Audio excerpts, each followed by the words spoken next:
నమస్తే గురుగారు. ఓం నమః శివాయ. గురుగారు, ప్రతి వారం లాగే ఈ వారం కూడా ఒక మోటివేషన్ స్టోరీతో మన ప్రోగ్రామ్ స్టార్ట్ చేద్దాం. ఒక పల్లెటూరులో ఒక చిన్న కుర్రాడు, ఒక 8 ఏళ్ళు ఒక 8 ఏళ్ళ పిల్లాడు ఉంటాడు. అనుకోకుండా తల్లిదండ్రులు చిన్నప్పుడే చనిపోయారు. తండ్రి తల్లి ఇద్దరు లేరు. ఆ పిల్లాడు ఏం చేయాలో తెలియదు. తల్లిదండ్రులు లేరు, ఎవరు బంధువులు లేరు. సంపాదించడం తెలియని తనం, సంపాదించి ఇవ్వకుండా తల్లిదండ్రులు వెళ్ళిపోయారు. రోడ్డు మీద అక్కడ పడుకొని ఇక్కడ పడుకొని చిరిగిపోయిన బట్టలతో, కాళ్ళకి చెప్పులు లేకుండా, దొరికితే తినడం లేకపోతే పస్తుండడం, ఎవరన్నా పెడితే తినడం, ఇదేదో ఇలా చేద్దామని చెప్పి భిక్షాటన మొదలుపెట్టాడు, అడుక్కోవడం, వాళ్ళు వీళ్ళు పెడితే తినడం. సరే ఇది కరెక్ట్గా అనిపించలేదు అతనికి, ఏదన్నా చేయాలి అని చెప్పేసి ఒక షాప్లోకి, ఒక టీ షాప్, మిఠాయి అది అమ్ముతారు, అక్కడికి వెళ్ళి అక్కడ దీనంగా నిల్చుంటే ఏం కావాలి అని అడిగితే నాకు ఏదైనా పని ఇవ్వండి, పని చేస్తాను. సరే పనిలోకి రమ్మని చెప్పేసి యజమాని పిలుస్తాడు. పనిలోకి వెళ్ళిన తర్వాత అయ్యి చెప్తాడు, ఇక్కడ ఎన్ని కడగడం, తుడవడం, అన్ని క్లీన్ చేయడం, బర్తన్లు ఇవన్నీ మొత్తం ఇది పాత్రలన్నీ కడగడం, ఇవన్నీ చేయడం. పాపం రాత్రి వరకు అలాగే పనిచేసేవాడు. పని చేసినందుకు తిండి పెట్టేవారు అంతే.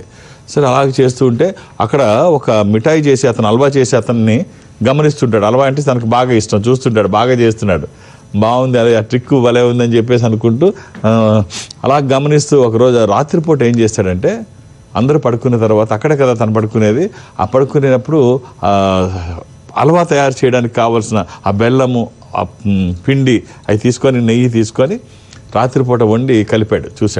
చూసి మార్నింగ్ వానర్కి తీసుకొచ్చి ఇచ్చి, సార్ నేను హల్వా చేశాను రాత్రి అంటే, వానర్ తిడతాడు, ఎదవా నువ్వు వచ్చేది కడగడానికి తుడవడానికి వచ్చినాడు, నీకు వంట సంగతి నీకు ఎందుకురా, పోయి నీ పని చూసుకో అంటాడు.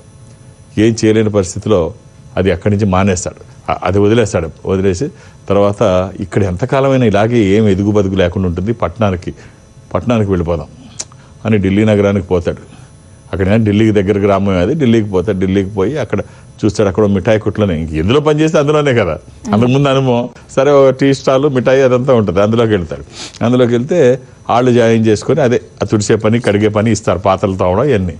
రాత్రి వరకు అదే పని, భోజనం పెట్టడం అంతే. ఏదో చిన్న చిటగా కొంచెం డబ్బులు ఇవ్వడం, నగరం కదా, తిండితో పాటు కొంచెం పెట్టడం.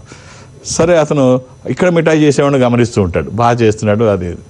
సరే ఒకరోజు సెలవు వస్తుంది, మిఠాయి చేసి అతనికి ఏదో పని మీద వెళ్ళిపోతాడు. సడన్గా రాడు, మిఠాయి చేసేవాళ్ళు ఎవరు లేరు. యజమాని కంగారు పడుతుంటే, సార్ నాకు ఒక్క అవకాశం ఇవ్వండి అంటాడు. చూస్తున్నాడు కదా, రోజు రకరకాలుగా చూస్తున్నాడు, అక్కడ చూసి తినదైన ఒక ఆలోచనతో ఉన్నాడు. ఒక అవకాశం ఇవ్వండి సార్ అంటాడు. సరే తప్పదు, వేరే ఆప్షన్ లేడు కదా, ఎవడో వాడు గుడ్డిలో మెల్ల, అసలు లేదనుకంటే something is better than nothing. సరే చేయమని అంటే సరే చేస్తాడు. హల్వా చేస్తే 2 ఐటమ్లు చేస్తాడు, ఒకటి కాదు 2 ఐటమ్లు. ఒకటి రోజు లడ్డు అని, ఒకటి హల్వా ఒకటి. ఈ 2 తయారు చేస్తే ఆ వచ్చిన వాళ్ళందరికీ మతిపోయింది. వానర్ చూసి ఆశ్చర్యపోయాడు, ఏంటి టేస్ట్ డిఫరెంట్గా ఉంది, భలే ఉంది అని చెప్పి ఆశ్చర్యపోయి, సరే ఇతనికి జీతం అది పెంచి కంటిన్యూ చేయమంటాడు. జీతం తీసుకొని కంటిన్యూ చేస్తాడు. అతనికి బాగా పేరు వస్తుంది. ఆ డబ్బులు మిగిల్చుకున్నాడు, జీతంలో ఖర్చు ఏం లేదు, వీళ్ళే తిండి పెడతారు, ఇల్లు లేదు, అంత డబ్బంతా మిగిలిపోతుంది. ఆ డబ్బుతో సొంతంగా చిన్న స్టాల్ పెట్టాడు. అయితే ఎవరు అంత ఆదరించాల, ఎవరూ రాలేదు. మిగిలిపోయిందంతా కూడా అనాథగా వచ్చాడు కదా, అనాథ పిల్లలకి పంచేవాడు. మిగిలిపోయిందంతా తీసుకెళ్ళి అనాథ పిల్లలకి పంచేవాడు. నిదానంగా అది అర్థం చేస్తూ తెలుసుకున్నారు, ఆ టేస్ట్ డిఫరెంట్గా ఉంది అది ఇదని. సో బాగా వ్యాపారం పెరిగింది. బాగా వ్యాపారం పెరగడంతో ఆ ఊర్లోనే ఢిల్లీలోనే చాలా సంస్థలు వెలిసాయి. తర్వాత మొత్తం రాష్ట్రం అంతా, హర్యానా అంతా, దేశం అంతా, ఈ ప్రపంచం అంతా 100 కోట్ల రూపాయల వ్యాపారం ఢిల్లీ మిఠాయి వాళ్ళ. సో కాబట్టి క్రిస్తో నాస్తి దుర్భిక్షం. మనం పని చేయాలని ప్రయత్నం చేస్తే అసాధ్యం ఏమీ కాదు.